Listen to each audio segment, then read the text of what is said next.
suis avec Arnaud Petit, maire de Hoincourt et candidat aux élections législatives. Donc vous, qu'est-ce qui vous a poussé en 2014 à devenir maire de Hoincourt? Alors c'est un concours de circonstances. Je faisais partie de la liste du conseil municipal avant, 6 ans avant, on était venu me chercher pour compléter la liste. Oui. Et bon, j'étais sapeur-pompier à l'époque puisque je m'occupais du centre de Hoincourt et aussi actif à Fréville-Escarbotin. Et au bout des 6 ans, en fait, une grosse partie des élus ont quitté la mairie parce qu'ils arrivaient à un âge où ils avaient dit il faut qu'on passe la main aux jeunes. Seulement, on n'était pas beaucoup de jeunes, on était 6. Et parmi les 6, il y a eu un vote consensuel, c'est-à-dire si c'est pas toi qui pars, on arrête. Donc j'avais une grosse responsabilité sur les épaules et j'ai dit bon, on va essayer de reconstruire et puis on verra qui sera maire après quoi. On va déjà conduire la liste. Donc j'avais mon engagement, je trouvais que j'avais un peu plus d'expérience que les autres. Oui. Le fait d'avoir déjà fait un mandat de 6 ans et puis du coup on a été jusqu'au bout et au moment des élections, ils nous ont dit c'est toi qui as fait tout le travail, ça sera à toi d'être maire. Voilà. Donc la situation financière de la mairie de Hoincourt était préoccupante il y a quelques années. Aujourd'hui, comment ça se passe? Toujours très préoccupante. Alors pour plusieurs raisons, c'est qu'on a pas mal d'emprunts qui pèsent sur la commune. On a une baisse des dotations qui nous affaiblit encore plus aujourd'hui. Et on doit faire face à nos créances aujourd'hui pour essayer de remonter. Comment vous gérez ça au mieux pour essayer de respecter vos créances justement, pour essayer de continuer à investir également? Alors on n'investit plus. C'est compliqué. On ne peut plus investir, on ne peut plus. On fait des réparations vraiment quand c'est nécessaire parce qu'on n'a plus d'argent du tout à mettre dans l'investissement. On ne fait que ce qui est obligatoire, que du fonctionnement et du remboursement d'emprunts et de dettes, parce qu'on a beaucoup de dettes à payer. Est-ce que c'est compliqué aujourd'hui d'être maire d'une commune de moins de 1000 habitants? C'est très compliqué et c'est très prenant et c'est très stressant parce que vous avez envie de faire avancer les choses, mais vous n'avez pas les moyens nécessaires financiers de pouvoir vous sortir de la mélasse que vous avez héritée en fait. Est-ce que les habitants de Hoincourt ils comprennent votre engagement? Moi, j'ai rien caché aux habitants de Hoincourt. Ils sont au courant de la situation de la commune. Je ne leur cache rien parce que on ne peut pas cacher la vérité aux gens.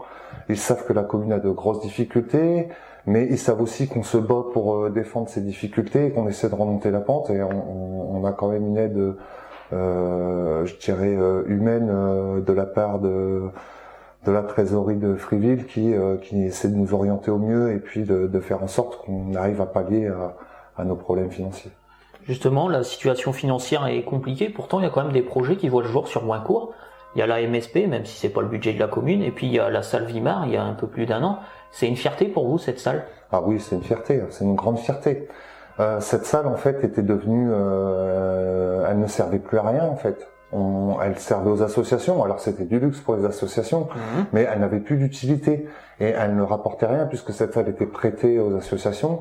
Donc c'était un gouffre en permanence, en électricité, en eau, en entretien, et il n'y avait pas de projet sur cette salle. Aujourd'hui, c'est quoi la situation de Vimar après un peu plus d'1 an? Alors la situation de Vimar, on a eu du mal à démarrer parce que bien sûr on connaissait pas le monde du spectacle, on connaissait pas les différentes façons de fonctionner. Aujourd'hui, on a appris, on a eu affaire à plusieurs personnes, certaines ont tenu leurs engagements, d'autres non. Mais aujourd'hui, donc, on s'est entouré de personnes fiables qui amènent de beaux spectacles. Et je crois qu'aujourd'hui, il vaut mieux faire moins de spectacles, mais de qualité, et aussi faire confiance aux associations locales qui utilisent cette salle régulièrement, comme du théâtre ou la musique ou la communauté de communes qui l'utilise fréquemment. Donc vous avez pris vos fonctions en 2014, aujourd'hui on est en 2017. Quel bilan vous faites de votre action à mi-mandat? Je suis assez content de la maison de santé, mais aussi je suis aussi assez content de l'évolution puisque on voulait redonner un second souffle à Hoincourt et mon engagement politique au niveau du comité de communes, dans la discussion, dans la rencontre avec les gens, j'essaie d'être présent dans toutes les réunions et en fait c'est ça qui fait la différence, c'est que quand vous vous déplacez et que vous êtes présent sur le terrain, dans les syndicats, quand je parle des syndicats, c'est les syndicats mixtes. Et quand vous êtes présent, vous arrivez à attirer les projets chez vous parce que vous apportez de la dynamique à vos projets.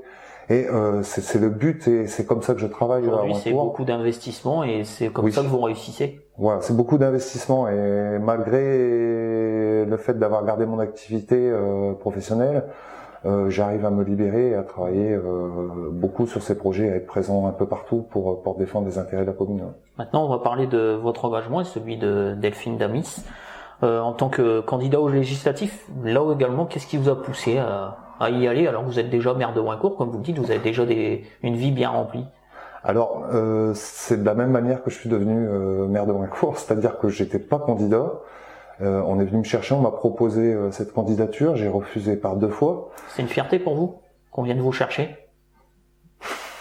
Oui et non, parce que j'étais content qu'on pense à moi, mais de l'autre côté, j'ai dit écoutez, j'ai déjà pas mal de travail, j'essaie de travailler sur ma commune. Voilà, c'est législatif, c'est pas quelque chose de bénin, quoi. C'est quelque chose où on doit avoir beaucoup d'engagement et c'est une autre route, quoi. Et c'est beaucoup de travail et beaucoup d'investissement.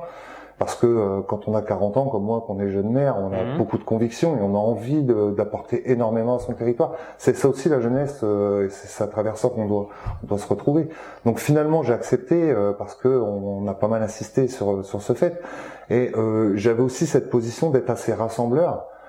Puisque j'avais des contacts avec la France Insoumise, on les a rencontrés. J'avais des contacts aussi avec des élus PS. Alors écoutez, faudra leur demander à eux. Je sais que beaucoup sont à la France Insoumise. On avait discuté et avait dit oui, tu serais le candidat idéal, ouvrier, tu représentes nos valeurs. Il n'y a pas de souci sur les valeurs. Et même eux le disent aujourd'hui, même dans leur tract.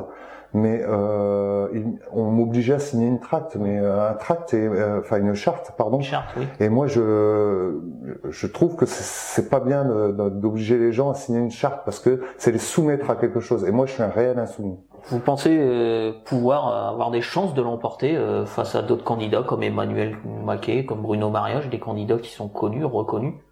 Alors Bruno Mariage, non, il est pas très connu pour moi. J'ai appris à le connaître. Je pense que c'est quelqu'un de bien. Je le connais pas. Après, vous savez, les élus du territoire entre eux ne se font pas la guerre ouverte. Quelles que soient leurs étiquettes, on est capable de travailler en bonne intelligence et tout le monde ensemble. Maintenant, on a des valeurs à défendre et on doit chacun défendre nos valeurs. Emmanuel Maquet, c'est aussi quelqu'un qui travaille sur ses valeurs. Ce sera un combat d'idéologie. Maintenant, c'est vrai que quand on vous parachute des gens.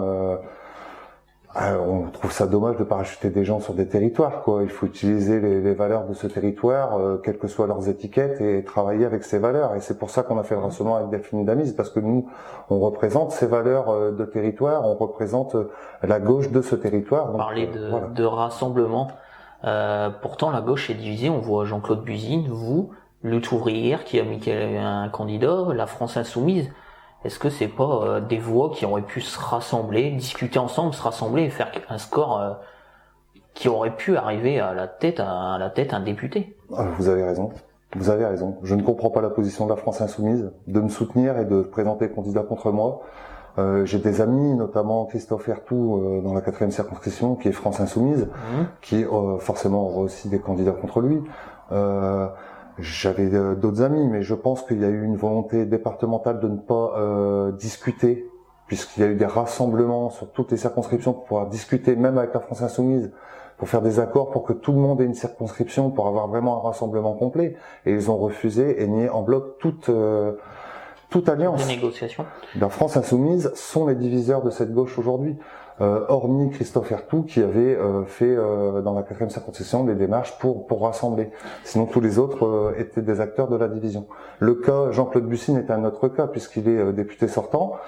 Il avait annoncé qu'il ne ferait qu'un seul mandat. Il n'a pas été concerté. Alors il a été rudement concerté et d'ailleurs il joue beaucoup l'intox. Après c'est pas à moi de faire son procès, je veux dire c'est les affaires de famille au PS, mais il devait ne faire qu'une investiture et les passer la main. Parce qu'à 69 ans, à un moment donné, on passe la main et on part dignement. Il a fait le choix de continuer dans sa lancée et de vouloir diviser au-delà de cette union que nous avons créée et de semer un petit peu la panique au niveau du Parti Socialiste. Mais je pense qu'aujourd'hui, la décision du Parti Socialiste de la Somme et du National, puisqu'ils m'ont accordé l'investiture. Le Parti Socialiste accorde l'investiture autour de ma candidature. Aujourd'hui, on ne peut pas continuer à travailler avec Jean-Claude Bussine, qui a représenté, je dirais, cette gauche un peu molle qu'aujourd'hui les gens refusent.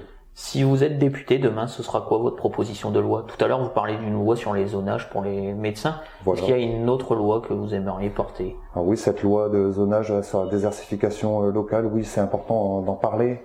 Oui, sur la mobilité, apporter aussi des contributions à la mobilité des gens. Il faut revenir aussi à la ruralité. Je pense c'est ça votre projet, la ruralité? La ruralité, c'est oublie un peu ces gens-là. Oui, je pense qu'on les oublie énormément. C'est normal, hein, je suis d'une circonscription rurale, comme je vous l'ai dit tout à l'heure, et je trouve qu'on les oublie énormément. Et ça pèse énormément quand on est maire d'une petite commune. Par contre, sur des projets d'État, forcément, il y a des projets sur lesquels on va se positionner. Moi, la première mesure, c'est de demander l'abrogation de la loi El Khomri, qui, je trouve, est une erreur monumentale. Justement, maintenant, je vais vous poser une question. Vous allez essayer de me répondre en un mot, si c'est possible. Donc on commence. Emmanuel Macron. Mou. Le bilan de François Hollande. Mou. Le mariage pour tous. Bien. La loi El Khomri. Abrogé. Le Front National. Détresse. La situation du monde rural. Détresse. La qualité la plus importante pour un homme politique. L'altruisme. Votre engagement politique, vous le définissez comment? Sincère. Et enfin, votre ville, Moincourt. Ma ville. Merci d'avoir répondu à mes questions, Monsieur Petit. De rien, merci à vous. Voilà, l'entretien est terminé, l'émission également est terminée. On se donne rendez-vous pour une nouvelle émission. Merci.